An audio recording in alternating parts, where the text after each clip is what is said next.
Hack and welcome to the Blitz news channel.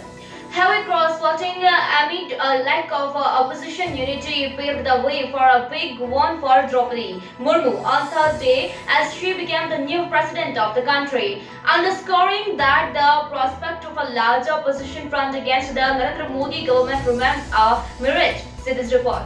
The presidential and vice presidential electoral fights were largely symbolic, with the Bharatiya Janata Party lead National Democratic Alliance candidates expected to win from the start. But it is the nature of the current presidential election, with Murmu polling over 64% of all votes, that has exposed the officials in the opposition ranks and even inside the UPA camp.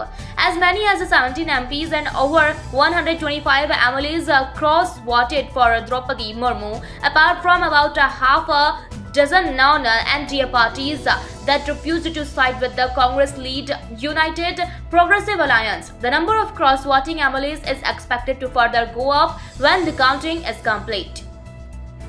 So that's it from us in this update. Thank you for your time.